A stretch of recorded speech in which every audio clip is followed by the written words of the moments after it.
Assalamualaikum warahmatullahi wabarakatuh. Waalaikumsalam warahmatullahi wabarakatuh. Halo sahabat sebangsa, selamat datang di podcast Dialog Kebangsaan. Hari ini kita akan membahas tema visualisasi bangsa, bangga, berbangsa, dan bernegara Indonesia.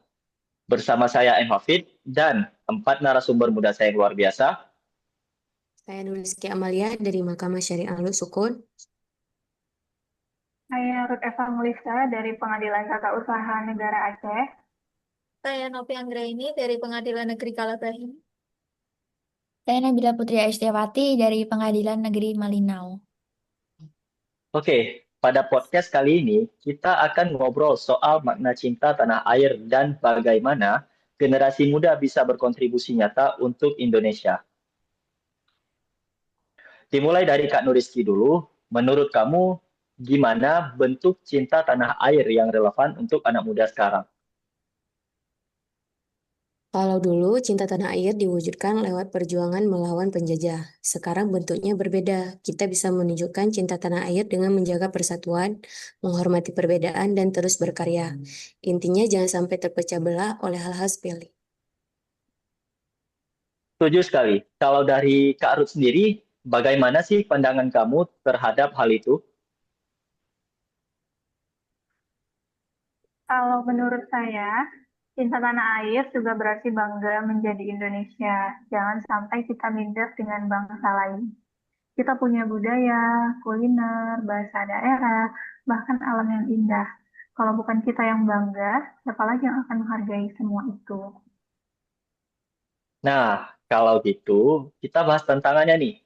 Dari Kak Novi sendiri, menurut kamu apa yang menjadi tantangan anak muda sekarang dalam menjaga rasa cinta tanah air? Menurut saya, tantangannya itu ada dua.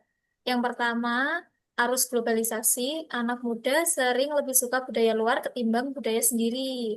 Untuk yang kedua, yaitu banyak hoax di media sosial. Kalau kita tidak berhati-hati, bisa terbawa arus yang memecah belah bangsa.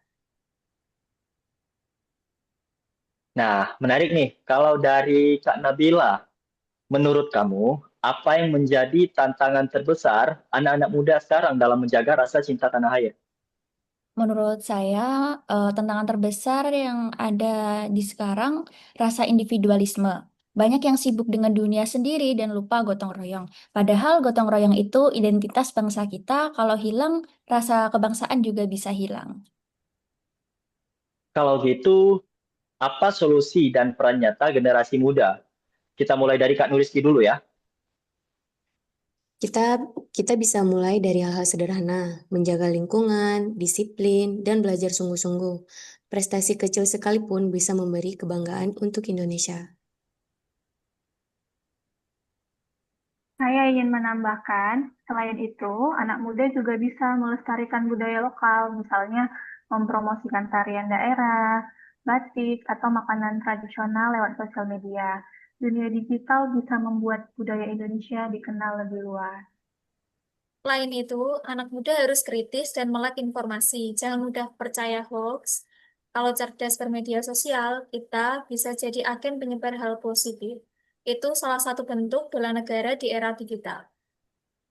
Saya lebih menekankan aksi nyata. Anak muda bisa ikut kegiatan sosial, jadi relawan bencana, atau mendukung UMKM lokal. Itu bukti cinta tanah air bukan hanya bicara, tapi juga aksi.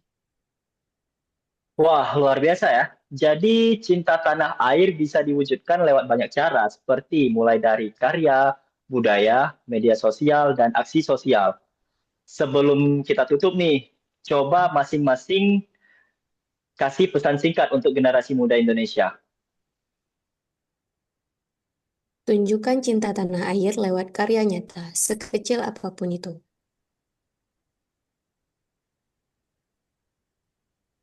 Generasi muda, mari kita jaga persatuan dan keberagaman. Bangga menjadi Indonesia, berani berkarya, dan siap membawa bangsa ini menuju masa depan gemilang. Anak muda harus bijak bermedia sosial. Dari sana kita bisa membangun atau merusak bangsa. Kalau dari saya, tanah air adalah warisan. Tugas kita menjaganya untuk generasi mendatang. Nah, terima kasih teman-teman atas diskusi yang inspiratif pada hari ini. Semoga pada podcast kali ini kita bisa menggugah rasa cinta tanah air dan membuat kita semua semakin bangga berbangsa dan bernegara Indonesia. Mari jaga persatuan, terus berkarya, dan jadilah generasi muda yang siap membela negara. Saya M. Hafiz, moderator. Izin pamit, sampai jumpa pada podcast kami berikutnya. Merdeka! Merdeka! Merdeka!